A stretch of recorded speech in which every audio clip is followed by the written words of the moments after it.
ఇదొకటి జరిగింది. హల్లెలూయా. ఏది ఏమైనప్పటికీ మనం మొదటి నుండి మైకులు వాడినటువంటి వారము కాదు. మొదటి నుండి మనందరం కూడా మైకులు వాడినటువంటి వారము కాదు. మైకులు లేకపోయినా హల్లెలూయా, మన చేతులు ఉన్నాయి, మన నోరు ఉన్నది. హల్లెలూయా. దుష్టుడు నానా రకాలుగా ప్రయత్నాలు చేస్తూ ఉంటాడు. ఆ ప్రయత్నాలకు మనం ఎప్పుడు కూడా లొంగిపోకూడదు. హల్లెలూయా. భయపడకూడదు. దేవుడు అంటున్నాడు, నీకు రూపించబడిన ఏ ఆయుధము వర్ధిల్లదు. హల్లెలూయా. మన సేవ నికార్సైనదైతే తప్పకుండా దేవుడు మనల్ని నిలబెట్టుకుంటాడు. తప్పకుండా మనల్ని వాడుకుంటాడు. తప్పకుండా ఆయన ఈ రకంగా చేస్తాడు. కాకపోతే కొంతమందిలో ఉన్న ఉద్దేశం ఏంటంటే సేవ జరిగించకూడదని కొంతమందికి ఉన్నది. వాళ్ళను సరే దేవుడు చూసుకున్నాడు గాక. ఇది ఒకసారి తాళాలు పలగొట్టడం జరిగింది, ఒకసారి మైకులు ఎత్తుకపోవడం జరిగింది. ఇది రెండోసారి మైకులు ఎత్తుకపోవడం.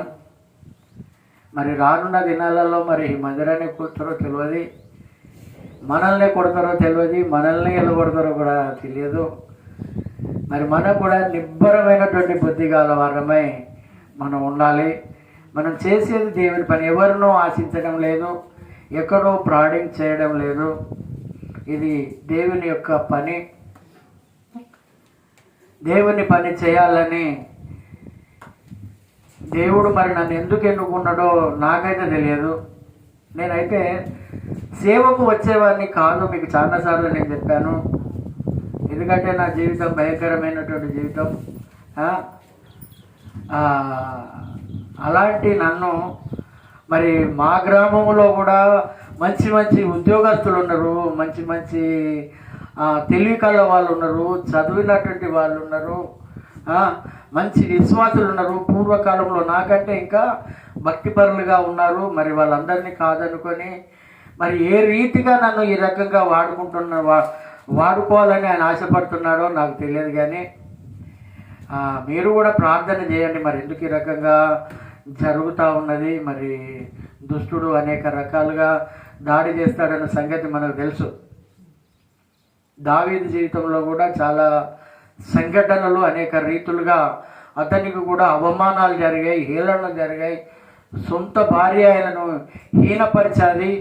అదేవిధంగా దావీదు జీవితంలో కూడా సౌలు ఎన్నో రకాలుగా అతన్ని చంపాలని చూసినా కానీ సౌలు రాజు యొక్క గురి కూడా దేవుడు తప్పించాడు. హల్లెలూయా. ఎందుకంటే మరి నన్ను ఏ ఉద్దేశంతో అయినా వాడుకుంటున్నాడో కానీ నేను ఒక రకంగా చెప్పాలంటే నేను చాలా బలహీనుడను, కానీ దేవునిలో పౌరుషం కలిగి సేవ చేసేవాడను. అది ఏదైనా కానీ నయాన కానీ భయాన కానీ అండి, నా దేవుని పని చేసిన తర్వాతనే ఏదైనా పని. ఎందుకంటే నా జీవితంలో సేవ అంటే నేను అనుకున్నా, చాలా జాగ్రత్తగా వినండి అమ్మా, సేవ అంటే నేను అనుకున్నా ఏదో తెల్లబట్టలు వేసుకోవడం, సూటు బూటు వేసుకోవడం, లేకపోతే ఆ విధంగా తిరగడం, మంచి భోజనాలు దొరుకుతాయి, బిర్యానీలు దొరుకుతాయి, బగార్లు దొరుకుతాయి, చికెన్లు దొరుకుతాయి, మటన్లు దొరుకుతాయి. అంటే దొరికే వారికి దొరకలేవు అని నేను అనడం లేదు, కానీ దొరుకుతూ ఉన్నాయి. జేబు నిండా డబ్బులు ఉంటాయి, ఎక్కడ పోయినా కానీ అందరు గౌరవిస్తారు, మర్యాద ఇస్తారు. ఈ రకంగా ఉంటుందని అనుకున్నా, కానీ సేవకులని ఇలాంటి సేవకులు ఉంటారని నేను ఎప్పుడు అనుకోలేదు. హల్లెలూయా. ఎందుకంటే అంటే ఉంటారు దేవుని పరిచర్యలో తప్పకుండా. యేసు ప్రభువును కూడా అతడు నా హితుడు, నా ఇంట భోజనం చేసినవాడు, నాతో తిరిగినటువంటి వాడు, నాతో గడిపినటువంటి వాడు కూడా చివరికరికి ఏం చేసిందంటే తన మడిమనెత్తిండట. హల్లెలూయా. మడిమనెత్తడం అంటే కాలు నెత్తిండు. ఏమెత్తిండంటే కాలు నెత్తాడు. మరి యేసు ప్రభు ఏమైనా ద్రోహం చేశాడా అమ్మ? ఆయనకు ఏమైనా అన్యాయం చేశాడా? ఏమైనా మోసం చేశాడా? ఆయన గెట్లు ఏమైనా మలుచుకొని వచ్చాడా? ఆయన కుటుంబానికి ఏమైనా అన్యాయం, ప్రాంతానికి ఏమైనా అన్యాయం? సరే, అది దేవుడే చూసుకున్నాడు గాక. ఎందుకంటే నేను చెప్తున్నాను, దేవుడు తప్పకుండా ఆ యొక్క మైకులు ఎత్తుకపోయినటువంటి వారిని మార్చును గాక. మనకు మైకులు లేకపోయినా కానీ తెచ్చుకున్నాం. హల్లెలూయ. తెచ్చి దేనికి కూడా దేవుడు మనకు అన్ని విధాల అంగులు ఇచ్చాడు. దాని ప్రకారంగానే మనం కూడా నడుచుకుందాం. ఎందుకంటే మనము కూడా వివేకం కలిగి జీవించాలి. ఈ కాలంలో ఇక నుండి జీవించాలి. నా జీవితంలో ఏంటనంటే కొన్ని ఆశలు ఉన్నాయి. కొన్ని ఆశలు ఏంటంటే నేను దేవుని సేవ చేస్తూనే చనిపోవాలని ఆశ ఉన్నది నాకు. నేను రాత్రి ఒంటరిగానే సేవకు పోయినా. నేను చలిలో కూడా చలి పెడతాను, మీకు తెలుసో లేదో, చలి స్టార్ట్ అయింది. మరి ఆ రకంగా దేవుని మాటలు ఒకరికైనా చెప్పాలి, ఒకరింటికైనా వెళ్ళాలి, ఒక గ్రామానికైనా వెళ్ళాలి, ఒక ప్రాంతానికి వెళ్ళాలి అన్న తలంపు కలిగి ఉంటాను నేను. అట్టి మనసు దేవుడు నాకు ఇచ్చాడు. హల్లెలూయా. మరి అట్లా అనుకుంటే నాకు టీవీ లేదండి. టీవీ కూడా నా ఇంటికాడ. నేను ఎప్పుడు కూడా టీవీ ఎప్పుడైనా సెల్ ఫోన్ కూడా చూసుకుంటూ వాక్యం వినుకుంటూనే పడుకుంటా. అవసరమైతే ఏదైనా దైవజనుని వాక్యం పెట్టుకొని అవసరమైతే వినుకుంటూనే పడుకుంటా. వాక్యాలు వింటా, ఇవన్నీ చేస్తాను. మరి ఎందుకు దేవుడు ఇలాంటి మనసును నాకు ఇచ్చాడో కూడా తెలియదు. ఎంతోమంది స్నేహం చేశారు నాతో ఎంతోమంది స్నేహం చేశారు. ఇటువంటి బండి మీద తిరిగాం. 2 ఆటోలు కిరాయికి పెట్టుకొని కూడా మేము తిరిగాం. ఆటోలు నిండా దాదాపు మా గ్రామంలో నాతోనే దాదాపు 30 మంది తిరిగిళ్ళమ్మ. 30 మంది నాతో సేవకు తిరిగాడు. మహేశ్వర్ ఇంటికి పోయినప్పుడు కూడా దాదాపు మేము 10 మంది పోయేది. అడగండి, ఇప్పుడుగా దాదాపు 15-16 ఏళ్ళ కింద. సరే, అదంతా గత ఎంతోమంది వచ్చారు. ఏమైనా లాభం ఉన్నదా, ఇతనికి ఎక్కడి నుంచి ఏమైనా వస్తుందా, ఎవరైనా ఇస్తానా, అన్ని రీతుల్లో ఎంక్వైరీ చేసిళ్ళు. నన్ను ఎంక్వైరీ చేసి ఇక ఏమీ లాభం లేదని అందరూ తొలగి వెళ్ళిపోయారు. కొంతమంది వాళ్ళకు వాళ్ళే వెళ్ళిపోయారు. కొంతమంది మనసులో దురుద్దేశం పెట్టుకొని కూడా కొంతమంది వెళ్ళిపోవడం జరిగింది. సరే, అది మనకు అవసరం లేదు. వాళ్ళను కూడా దేవుడు సకాలంలో మార్చును గాక. వారి మీద కూడా మనకి ఎలాంటి ద్వేషమే కానీ కోపమే కానీ ఎలాంటిది కూడా లేదు. ఎందుకంటే సేవలో ఇలాంటివి కూడా జరుగుతాయి. ఇంకా నయం అంటే ఇంకా మందిరాలు, మన ఈ గ్రామస్తులు చాలా మంచి వాళ్ళు. హల్లెలూయ. ఎన్నో గ్రామాలలో కూడా మా గ్రామంలో నువ్వెవరురా ఇది పెట్టనీకి అని కూడా అని ఆటంకాలు చేసి మందిరాలను ఈ రకంగా చేసేవాళ్ళు కూడా ఉన్నారు. చాలా మంచి వాళ్ళు ఈ ప్రాంత ప్రజలు. హల్లెలూయ. వారిని బట్టి కూడా మనం దేవుని మొరపెట్టాలి. హల్లెలూయ. ఎందుకంటే రానున్న దినాలు చాలా భయంకరమైనటువంటి దినాలలో మనం జీవిస్తున్నాం. ఇది చిన్న సంఘటనలే మనం అనుకుంటున్నాం. మరి రాబోయే దినాలలో మళ్ళీ ఇంకా ఏ రకంగా ఉంటాయో. మరి గుంట నక్కలు చాలా ఉన్నాయి. నక్కలు వేరు, గుంట నక్కలు వేరు. అమ్మా, నక్కలు వేరు, గుంట నక్కలు వేరు. నక్కలేమో పైనున్నటువంటి పండ్లను ఫలాలను నాశనం చేస్తాయి, కానీ గుంట నక్కలు వేర్లతో పెకిలిస్తుంటాయి. నా ఉద్దేశం అయితే ఒకటే, నేను ఎప్పుడు కూడా నా జీవిత కాలంలో ఈ బండి పైన పర్వాలేదు, నా సాయ శక్తుల అవసరమైతే బైక్ మీదైనా పరిచర్య చేస్తా, నడుచుకుంటూ వెళ్ళైనా నా చేతనైనంత మట్టుకు చేస్తా. ఎప్పుడు కూడా నేను దేవుని పని అయితే నేను మానుకోను, దేవుణ్ణి విడవను, దేవుని సేవను నేను విడవను. ఇంకా ఎంతోమంది వస్తూనే ఉంటారు, వెళ్ళిపోతూనే ఉంటారు. నచ్చకపోతే ఏం చేస్తారు? సంపూర్ణంగా రాని వాళ్ళు ఎప్పుడైనా వాళ్ళు వెళ్ళిపోతూనే ఉంటారు. మనం వాళ్ళను కాదనేది లేదు. వచ్చేవాళ్ళు వస్తారు, పోయేవారు పోతారు. మనం ఒక ట్రైన్లో ప్రయాణం చేస్తున్నాం. ఒకరు ఒక గ్రామంలో దిగిపోతారు, ఒకరు ఒక గ్రామంలో దిగిపోతారు. రే స్టేషన్ రాగానే వాళ్ళు దిగిపోతారు. కానీ నా కోరిక మాత్రం ఒకటే, ఏదేమైనప్పటికీ నేను సేవ చేయాలి. ఒకవేళ ఇంకా ఇలాంటి ఆటంకాలు ఇంకా బాగా జరిగినా కానీ ఒకవేళ సంఘము నాకు ఉండకపోవచ్చు, సంఘం ఉండకపోయినా కానీ నేను నా జీవిత కాలంలో ఒక 10 మంది సేవకులను నేను పోషించి 10 గ్రామాలకు పంపుతాను. నేను చప్పలు కొట్టండి. ఈ నెలకు 10,000 రూపాయలు నేను ఖర్చు పెట్టేటి, ఒక్కొక్క 1000 రూపాయలతో చాలా మంది సేవకులు ఉన్నారు. ఇంకా గ్రామాలలో బయటోళ్ళు, గ్రామాలలో సేవ చేసేవాళ్ళు. ఎప్పుడు కూడా నా సేవ మాత్రం ఆగిపోదు. నేను ఇది దేవుని పులిపిటి మీద నుండి నేను చెప్తున్నా. దేవుడు నాకు ఆరోగ్యము, ఆయుష్, జ్ఞానాన్ని, తెలివినిచ్చినన్ని నాళ్ళు నేను మాత్రం అవసరమైతే పస్తులుండి అవసరమైతే పస్తులుండి కూడా నేను సేవ జరిగించడానికి నేను సిద్ధంగా ఉన్నాం. రేపు మీ గ్రామానికి ఆటో పంపకపోయినా బండి పంపకపోయినా మీరు వస్తారన్న నమ్మకం మాత్రం నాకున్నది. హల్లెలూయా, నాకైతే ఉన్నది. మీతో పాటు అనేకులు కూడా వస్తారన్న నమ్మకం నాకున్నది. ఇక్కడ ఇది కూడా ఇది తీసేసిన మనం టెంట్ వేసుకొని అయినా కానీ ప్రార్థన చేద్దాం. గన్పూర్ ప్రాంతంలో ఒక మందిరం కూలగొట్టారు మొన్న. కూలగొడితే ఇప్పుడు విశ్వాసులే రోజుకొకరుగా టెంట్ వేసుకొని, రోజుకొకరుగా వారానికి ఒకరు టెంట్ వేసుకొని ఇప్పుడు ఆరాధన జరుగుతూ ఉన్నది అక్కడ. సరే, ఆ మందిరం కూడా కట్టబడాలని మనం కూడా ప్రార్థన చేద్దాం. ఎందుకంటే చాలా దుష్టుడు నానా రకాలుగా సేవకుల మీద, మందిరాల మీద, విశ్వాసుల మీద దాడులు చేస్తూ ఉన్నాడు. మనందరం కూడా కనిపెట్టి ప్రార్థన చేయాలి. అనేకులు మారాలి ప్రభువా, అనేకులు మారు మనసు పొందాలి. త్రాగుబోతులు మారాలి, వ్యభిచారులు మారాలి, దొంగలు మారాలి, అబద్ధికులు మారాలి, అన్యాయస్తులు మారాలి, చిన్నలు మారాలి, పెద్దలు మారాలి, అనేకులు కూడా మారాలని మనం ప్రార్థన చేయవలసింది. విగ్రహారాధికులు మారాలి. ఇలాంటి దొంగలు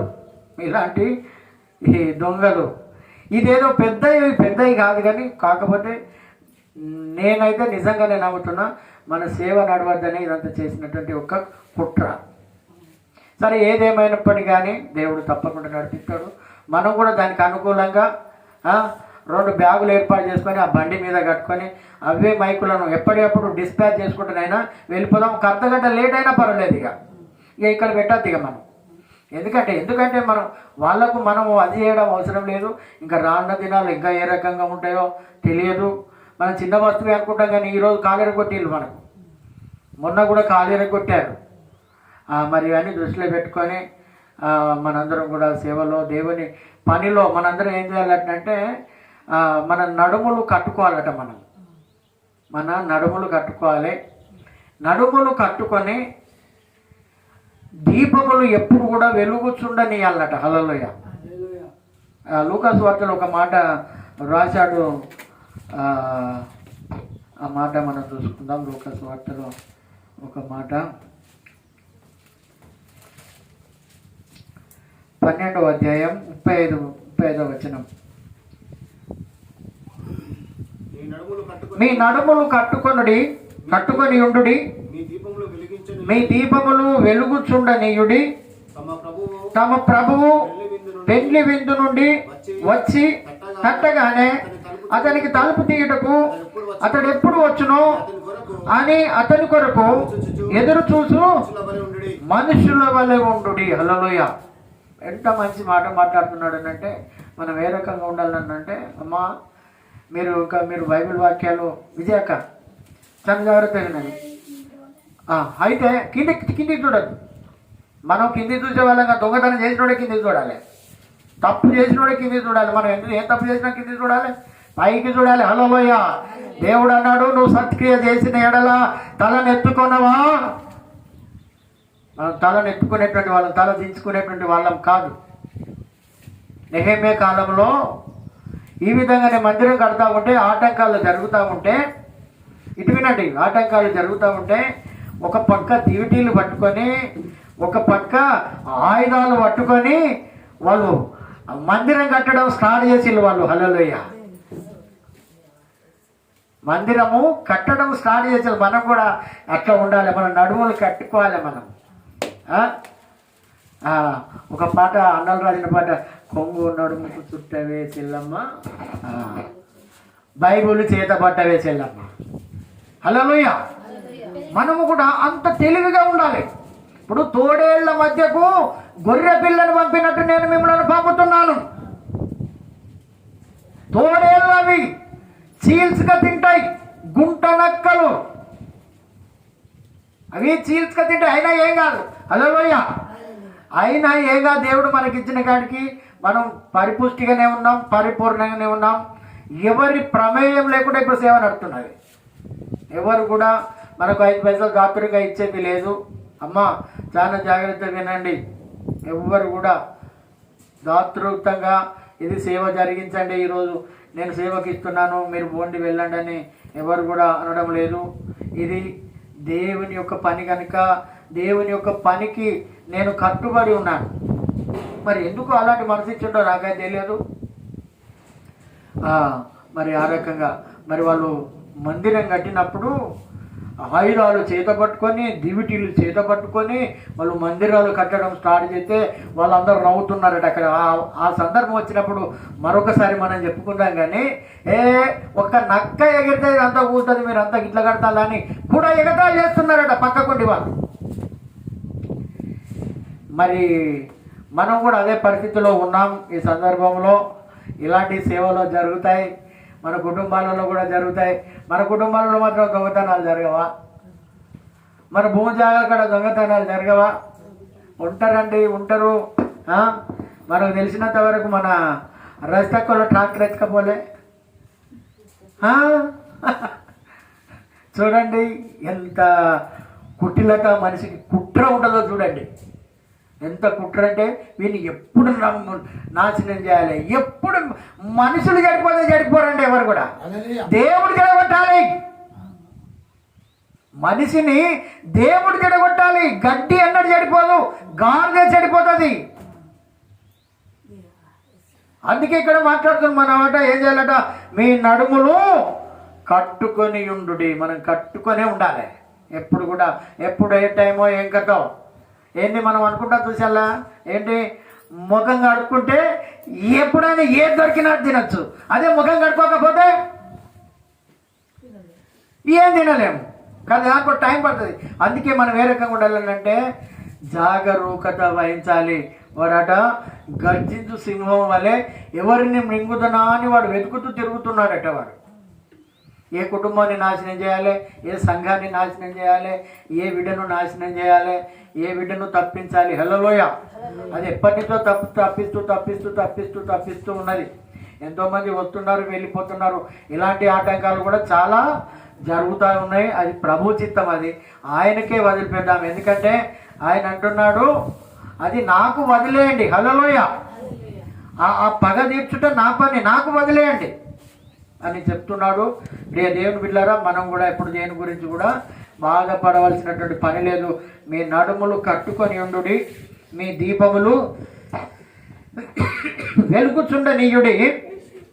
తమ ప్రభువు పెళ్లి విందు నుండి వచ్చి తట్టగానే అతని తలుపు తీయటకు అతడు ఎప్పుడు వచ్చునో అని అతని కొరకు ఎదురు చూచు మనుషుల వలె ఉండుడి.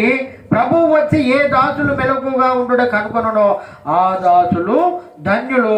అతడు నడుము కట్టుకొని వారిని భోజన పంక్తిని కూర్చుండబెట్టి తానే వచ్చి వారికి ఉపకారం చేయనని మీతో నిశ్చయంగా అని చెప్తున్నాను అంటున్నాడు ఆయన. ఆయన వస్తాడు, ఆయన చూసేటువంటి దేవుడు. మనం అనుకుంటాం, కానీ ప్రభు చిత్తం అయితే ఆయన నడిపిస్తే ఇవన్నీ నేనే చెప్పాను, ఇవన్నీ నేనే తీశాను, ఇవన్నీ నేనే చేశానని దేవుడు ఆయన అలాంటి ప్రయోగం చేస్తే మన దగ్గరికి వచ్చి మన సంఘంలోనే సాక్ష్యం చెప్పేది ఉన్నది. మనందరం కూడా ప్రార్థన చేయాలి. హల్లెలూయా. అందుకే ఇక్కడ అంటున్నాడు, ఎప్పుడు కూడా మనం దేవుని బిడ్డలం, మనం దేవుని పనులే, దేవుని యొక్క పనులే. ఆత్మానుసారులు ఆత్మ విషయాల మీదనే మనసు ఉంచాలి, కానీ శరీరానుసారుల వల్లే మనం ఉండకూడదు. మనం ఆత్మానుసారులము, మనం దేవుని బిడ్డలము.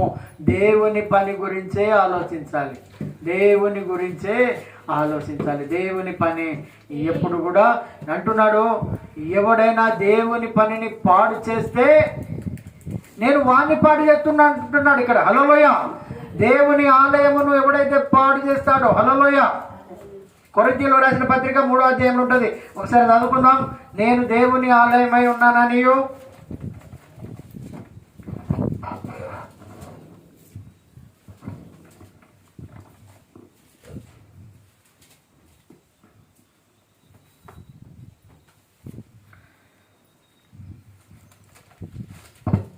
మొదటి కొరింథీయులకు రాసిన పత్రిక 3:16లో మీరు దేవుని ఆలయమై ఉన్నారనియు దేవుని ఆత్మ మీలో ఉన్నదనియు మీరు నివసించుచున్నాడనియు మీరు ఎరగరా?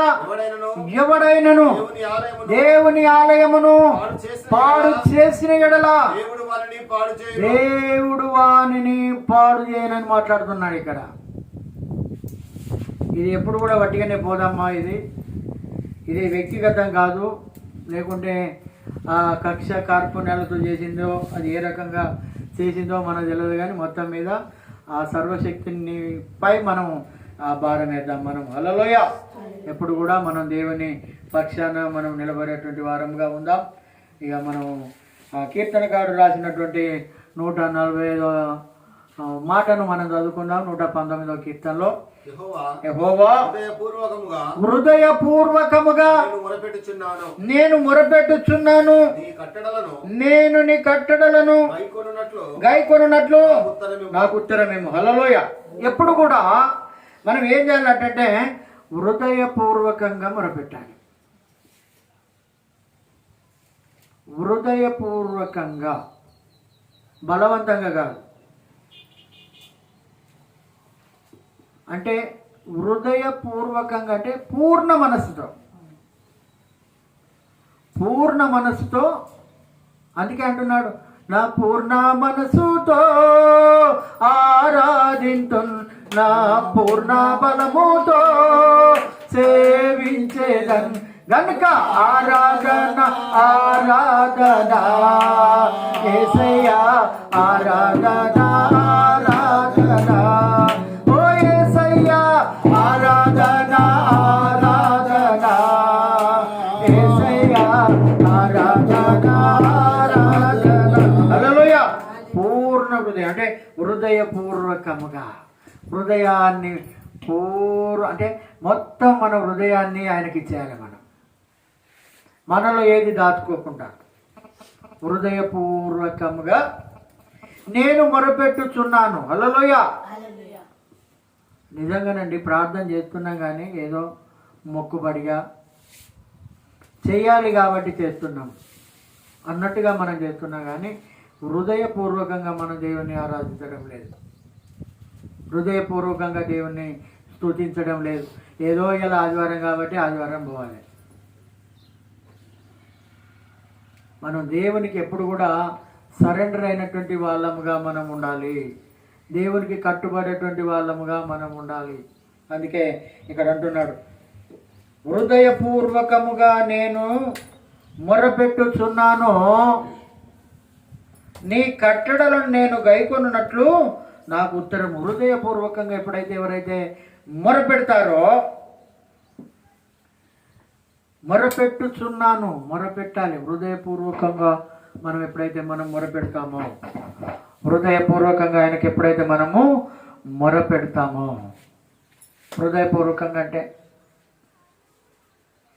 లోపల ఎలాంటి కల్మషమే కానీ ఎలాంటి ఏదైనా హృదయపూర్వకంగా ఇచ్చేటువంటి మనస్సు దేవునికి, నీ హృదయాన్ని దేవునికి మనం ఇవ్వాలి. మనం అందుకే ఒక చోట వ్రాయబడిన చూసుకుందాం. మార్కు సువార్తలో 12వ అధ్యాయంలో ఒక మాట మనం చూసుకుందాం ఈ హృదయపూర్వకం గురించి. మార్కు సువార్త 12వ అధ్యాయం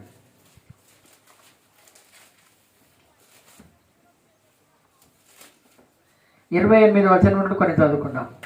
శాస్త్రంలో ఒకడు వచ్చి వారు తరికించుట విని ఆయన వారికి బావుగా ఉత్తరమిచ్చనని గ్రహించి ఆజ్ఞలన్నిటిలో ప్రధానమైనది ఏదని ఆయన అడిగను.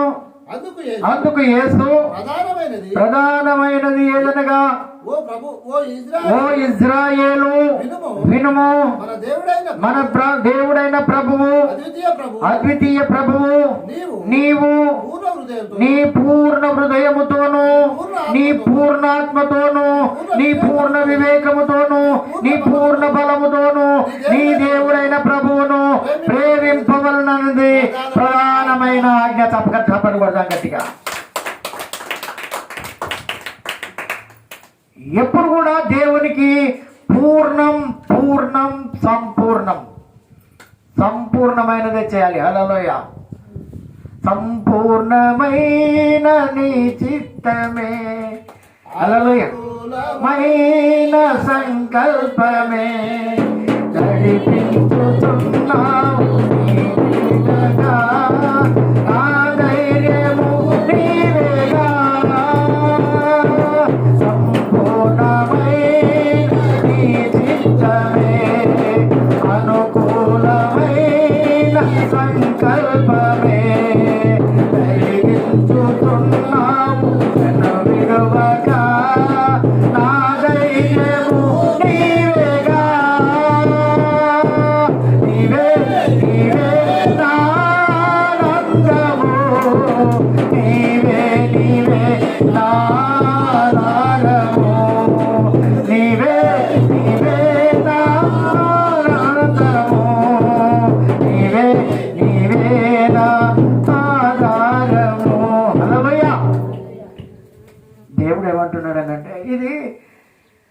స్వయంగా యేసు ప్రభు ఒక వ్యక్తికి శాస్త్రికి చెప్తున్నాడు ఈ మాట.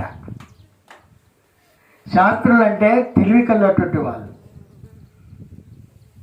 సపోజ్గా నేను చెప్తా, ఇప్పుడు మన ఊళ్ళో అయ్యగాళ్ళు అనేటోళ్ళు ఉంటారు కదా, వాళ్ళకి వాళ్ళని చెప్తారా? వాళ్ళు చెప్పిన మాట వీళ్ళు వింటారా? వాళ్ళకే చెప్తున్నాడు ఇక్కడ యేసయ్య. హల్లెలూయా.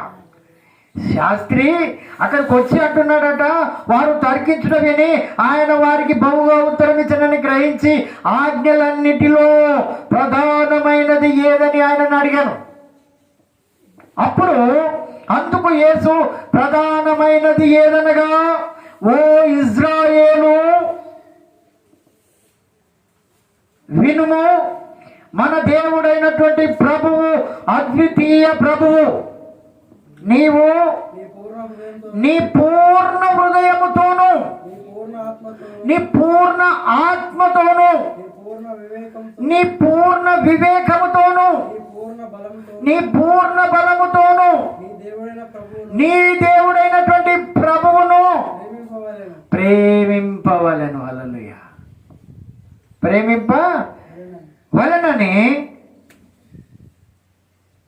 ప్రేమింపవలనన్నది ప్రధానమైనటువంటి ఆజ్ఞ. హల్లెలూయా. ప్రధానమైనది ఏంటిదనంటే దేవునికి హృదయపూర్వకంగానే రావాలి. ఏదో ఒక అక్క రమ్మన్నది నేను మందిరానికి పోతాంటే కాదు, ఏదో ఒక చెల్లె రమ్మంటది నేను మందిరానికి పోతామంటే కాదు. నీ మనసు ఒక చోట, నీ యొక్క హృదయం ఒక చోట, నువ్వు ఒక చోట ఉంటే దేవుడు మెచ్చడు. ఇక్కడ ఆయన అంటున్నాడు, ఇక్కడ పూర్ణ హృదయంతో దేవునికి మనం హృదయాన్ని అంగీకరించాలి. పూర్ణ హృదయంతో. ఒకప్పుడు ఒక వ్యక్తి అట పాట రాసిండు అక్కడ. హల్లెలూయా. ఏంటిదనంటే ఏం పాట అన్నానంటే, ఇప్పుడే నేను వస్తున్నాను నీ దగ్గరికి. హల్లెలూయా. సమర్పణని నేను నీకు సమర్పించుకుంటున్నానని అతడు వచ్చినట్టుగా నేను ఒక పాట విన్నాను చిన్నప్పుడు. హల్లెలూయా. నిజంగా కూడా దేవుడు ఉన్న పాటుగా వచ్చుచున్నాను నీ పాద సన్నిధికో రక్షక. ఈ పాటలన్నీ ఒక గడంచుండే మాకు. ఆ గడంచలు మా నాన్న పండుకుంటే నేను చిన్నగా ఉంటుంది. అయితే అలా పండుకుంటే పాట పాడమంటే ఈ పాటలన్నీ వాడేది. ఆ పాటలన్నీ వాడేది ఆయన. మా నాన్న పాటలు బాగా పాడతాడు, పాటలు. అప్పుడు నేర్చుకున్నటువంటి పాటలు ఇవన్నీ నేను. హల్లెలూయా. అంటే చెప్తున్న పూర్ణ మనసు, పూర్ణ ఆత్మతో మనం నడవాలి. సగం దేవునికి ఇవ్వడం కాదు, నీ యొక్క హృదయపూర్వకంగా ఇవ్వాలి. నీ హృదయాన్ని ఇవ్వాలి అంటున్నాడు. ఏమంటున్నాడంటే, ఓ ఇజ్రాయేలు వినుము, మన దేవుడైనటువంటి ప్రభువు అద్వితీయుడైనటువంటి ప్రభువు. అద్వితీయుడంటే ఆయన కంటే ముందు ఎవరు లేరు, ఆయన కంటే వెనుక ఎవరు లేరు, ఆయన ఒక్కడే. అందుకే అంటున్నాడు, అద్వితీయమైనటువంటి ప్రభువు నీవు నీ పూర్ణ హృదయంతోనూ, నీ పూర్ణ ఆత్మతోనూ, నీ పూర్ణ వివేకంతోనూ, నీ పూర్ణ బలాన్ని, మన బలాన్ని కూడా ఆయనకి ఇవ్వాలండి. మన బలాన్ని కూడా ఆయనకే ఇవ్వాలి. కొంతమంది ఏదైనా వస్తువు పట్టుకో అంటే, ఏదైనా చేయాలంటే ఇది కాదు, కావడి మోసినోనికే ఆ బరువు తెలుస్తుంది, మీకు తెలియదు. హల్లెలూయా. అది మోసిన వానికే ఆ భారమైనటువంటి సిలువ ఆయన మోసాడు. అందుకే చెప్తున్నాడు, ప్రతిదినం తన సిలువనెత్తుకొని వెంబడించువాడు వాడు నావాడు అంటున్నాడు ఆయన. వెంబడింపని వాడు నావాడు కాడు.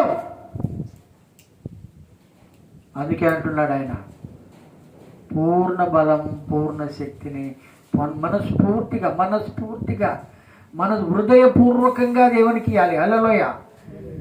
మన బలాన్ని, మన శక్తిని, మనకు ఉండబడేటువంటి ప్రతి ఒక్కటి కూడా ఆయనదే. మనం సంపాదించేది ఏం లేదు. ఇదంతా ఏం సంపాదించినా కానీ ఇక్కడ మనము వదిలిపెట్టి మనం వెళ్ళిపోవాల్సిందే. అందుకే ఇక్కడ చెప్తున్నాడు పూర్ణ బలం గురించి. 149వ కీర్తనలో ఆయన మనం మాట్లాడుతున్నాడు. హృదయపూర్వకం అంటే ఇదే. హృదయపూర్వకంగా మనం దేవునికి ఇచ్చేయాలి, మన మనస్సుని ఇవ్వాలి. చిన్నప్పుడు అర్పింతు దేవ నాదు తనువు మనసు సకలం చేకొను ప్రీతితో. హల్లెలూయ. ఎందుకంటే మన మనస్సునివ్వాలి, మన ఆత్మనివ్వాలి, మనము ఆయనకు బలియాగం కావాలి, మనం బలి అర్పించబడాలి. హల్లెలూయ. రోమీలకు రాసిన పత్రికలో ఒక మాట రాయబడి ఉంటుంది, ఆ బలి అర్పణ ఏంటంటే సజీవ యాగం. హల్లెలూయ. సజీవ యాగంగా, రోమీలకు రాసిన పత్రిక సజీవ యాగంగా. చూడండి,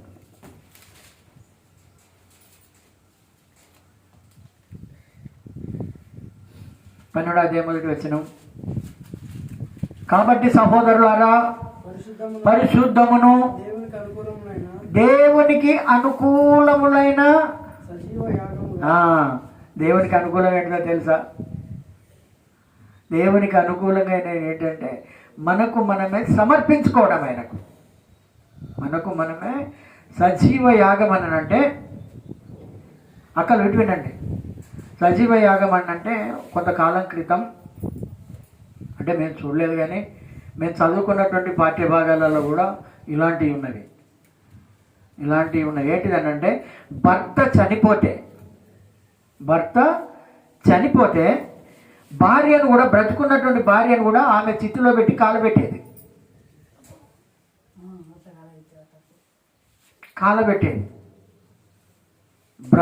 భర్త చనిపోతే ఆయన చితి మీద భార్య ఉండడానికి వీలేదు. ఇప్పటికి కూడా విధవరాలకు విలువ ఉండదు. ఇప్పుడు ఎదురొచ్చినా, లేకుంటే పెళ్ళిళ్ళకు పోవాలన్నా, పేరంటాలకు పోవాలన్నా, ముగ్గు పోసుకోవాలన్నా, లేకుంటే శుభకార్యాలకు వెళ్ళాలంటే నువ్వు వచ్చరా, కానీ అందరికంటే వెనకరా. ఇప్పటికి కూడా చిన్న చూపు. అందుకే అంటున్నాడు, మనందరం మాట దేవుని యొక్క దగ్గర ఏ విధంగా ఉండాలంటే మనకు మనమే ఏమంటున్నాడు ఇక్కడ, దేవునికి అనుకూలంగా ఉండేది ఇది. అనుకూలత అంటే ఆయనకి ఇష్టం. మనకు మనమే సమర్పించడం అంటే ఏదో చక్కగా నేను వస్తున్నా ఏసయ్య అని బండి కింద పడడం కాదు. హల్లెలూయా. మనదంతా కడిగేసుకోవాలి మనం పూర్ణ మనసు. అందుకే ఇక్కడ ఏమంటున్నాడు అంటే ఆయనకు అనుకూలమైనది ఏంటిదని అంటే సజీవ యాగంగా మీ శరీరములను ఆయనకు సమర్పించుకొనుడని దేవుని వాత్సల్యమును బట్టి మిమ్మలను నేను బ్రతిమాలుకొనుచున్నాం. అంటే మనము చచ్చినటువంటి వారము దేవుని దగ్గరికి పోతే ఆ రకంగా ఉండాలని చెప్తున్నాడు. రెండో మాటకి ఏమంటున్నాడు అంటే, నేను నీకు మొరపెట్టుచున్నాను, నీ శాసనముల చొప్పున నేను నడుచుకున్నట్లు నన్ను రక్షించము. హల్లెలూయ. ఎందుకంటే నేను నడవలేకపోతున్నా, నన్ను సరిచేయి. నేను ఇంకా వంకర తింకర పోతున్నాను, అటు ఇటు వెళ్తున్నాను, సరి అయినటువంటి మార్గంలో నేను నడవలేకపోతున్నాను. అదెందుకండి, బయట వాళ్ళని అడగండి, చెప్తారు, ఏది ఎట్లా చేయాలో చెప్తారు వాళ్ళు, కానీ మనకు తెలియదు. హల్లెలూయ.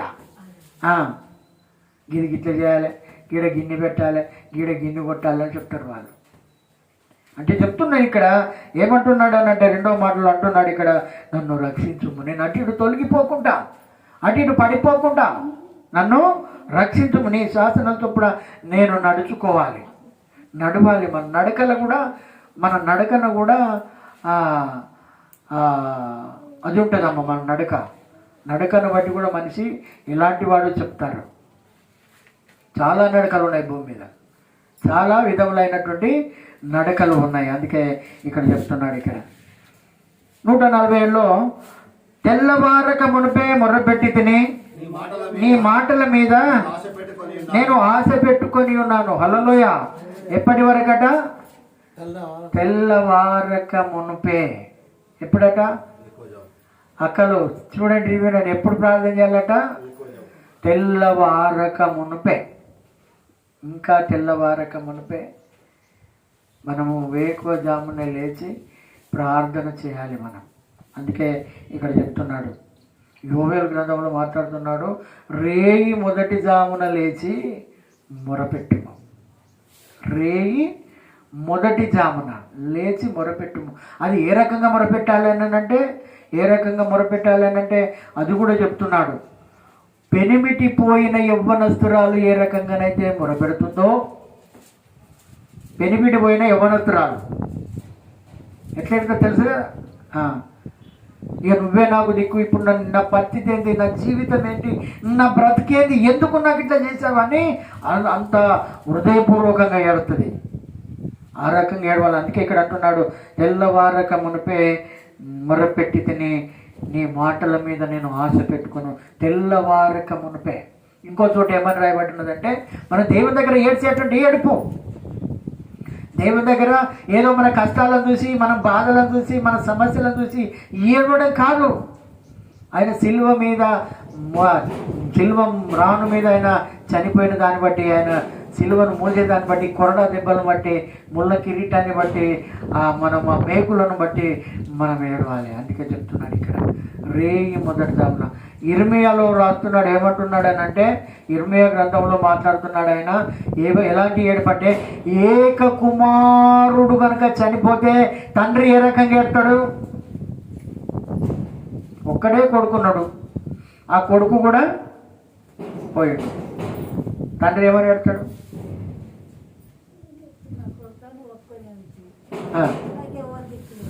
అంత హృదయం బ్రద్దలేటట్టు ఏడతాడు. ఇక నాకు ఎవరు దిక్కు, నాకు ఎవరు దగ్గర తీస్తారు, ఎవరు దారిని తీస్తారు, ఎవరు అది చేస్తారు, నన్ను ఎవరు ఇది చేస్తారని ఏడతాడు.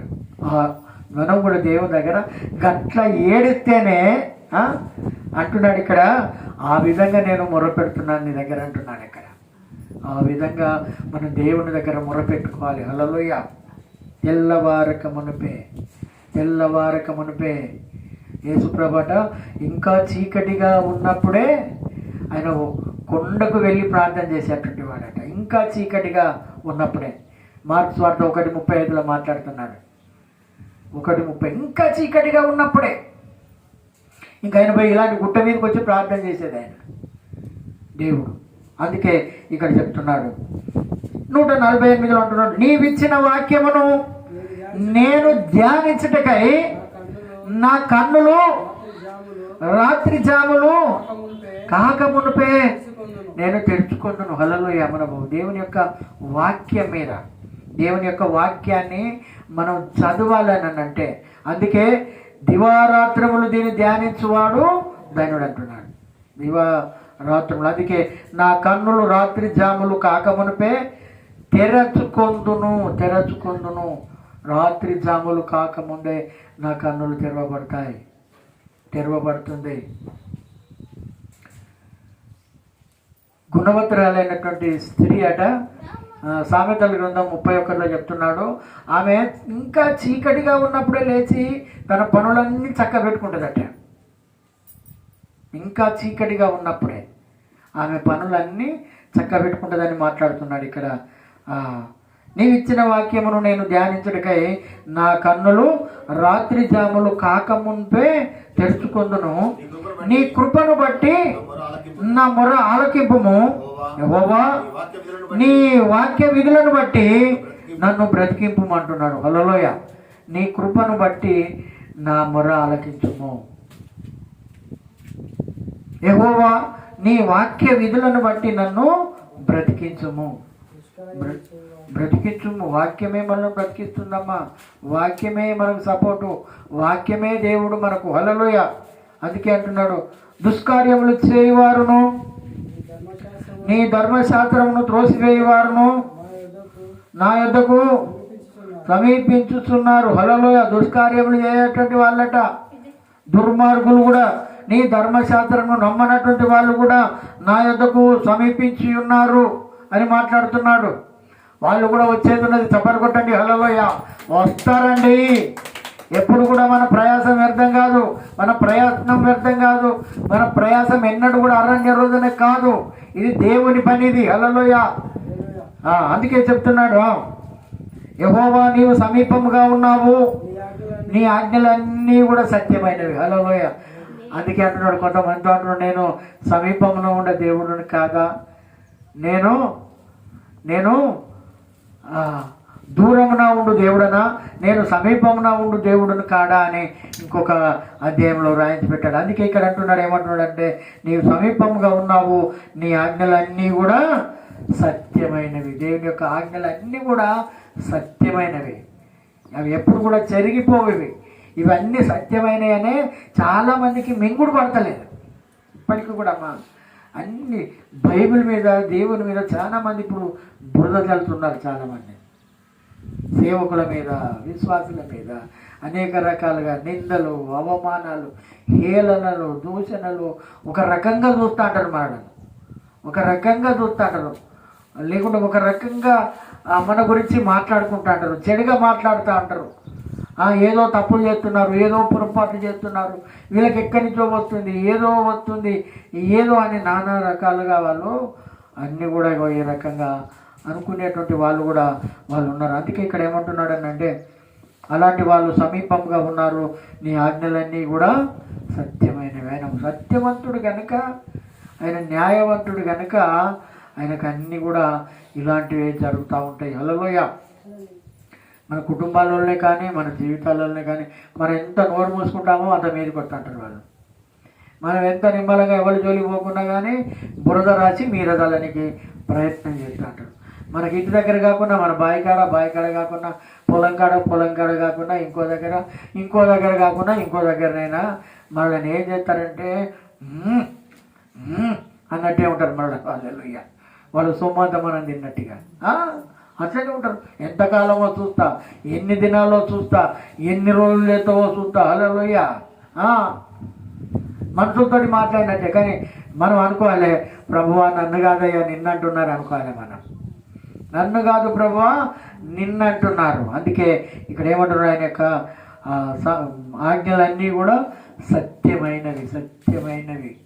సత్యం. అందుకే చాలామంది కొంతమంది ఏమంటారంటే, మీ దేవుని దగ్గరకు వస్తే తాగుడు ఉండదండి, తినుడు ఉండదండి, తిరుగుడు ఉండదండి, ఇవన్నీ ఉండయి, అందుకే మేము రామండి, అందుకే మాకు ఎన్ని అలవాట్లు ఉన్నాయి కాబట్టి మేము రామండి అని అంటారు కొంతమంది. అందుకే ఆయన ఆజ్ఞలన్నీ కూడా సత్యమైనవి. ఆయన సత్యవంతుడైన. హల్లెలూయా. నీ శాసనములను నీవు నిత్యములుగా స్థిరపరిస్థితివని నేను పూర్వము నుండి వాటి వలననే తెలుసుకొని ఉన్నాను. హల్లెలూయా. నీ శాసనములను, నీ శాసనాలు, నీ ఆజ్ఞలు, నీ శాసనాలు నీవు నిత్యములుగా స్థిరపరిచితివి. హల్లెలూయా. ఏదో కొన్ని రోజులు కాగానే కొట్టివేసేటి కాదు, కొన్ని రోజులు కాగానే తీసివేయడం కాదు. అందుకే యేసుప్రభు ఏం చెప్పాడనంటే, దీంట్లోకి వెళ్ళి ఒక సున్నైనా, ఒక పొల్లైనా, ఏదైనా తీసినా, ఏదైనా కలిపినా వాడు శాపగ్రస్తుడు అంటున్నారు. హల్లెలూయా. ఏది కూడా ఎవరు తీసినా కానీ, ఎవరు కూడా దీనికి కలిపినా కానీ, అందుకే ఇక్కడ మాట్లాడుతున్నాడు, నీ శాసనములు నీవు నిత్యములుగా స్థిరపరిచావు. నిత్యం స్థిరంగా ఉంటుంది. హల్లెలూయా. స్థిరత్వం అంటే కదలకుండా ఉండేదాన్ని స్థిరత్వం అంటారు. మెదలకుండా ఉండేదాన్ని స్థిరత్వం ఉంటుంది. స్థిరం అని అంటే దాన్ని ఎవరు కూడా తీసివేయలేరు. ఆయన శాసనాలను కూడా ఎవరు కూడా తీసివేయలేరు. ఎందుకంటే అందుకే ఆయన ఆజ్ఞలు అన్నింటినీ మన హృదయంలో దాచుకోవాలట మనం. హల్లెలూయా. మన యొక్క ఆయన శాసనాలు కట్టడలను మనకు బాసికాల వలె కూడా కట్టుకోవాలని అంటున్నాడు. మన మెడకు ఒక దానిలాగా కట్టుకోవాలని అంటున్నాడు. ఇవన్నీ ఆజ్ఞలు, ఇవన్నీ దేవుని యొక్క ఆజ్ఞలు. అందుకే నిత్యములుగా అవి స్థిరపరిచితివని, నిత్యముగా స్థిరపరిచాం.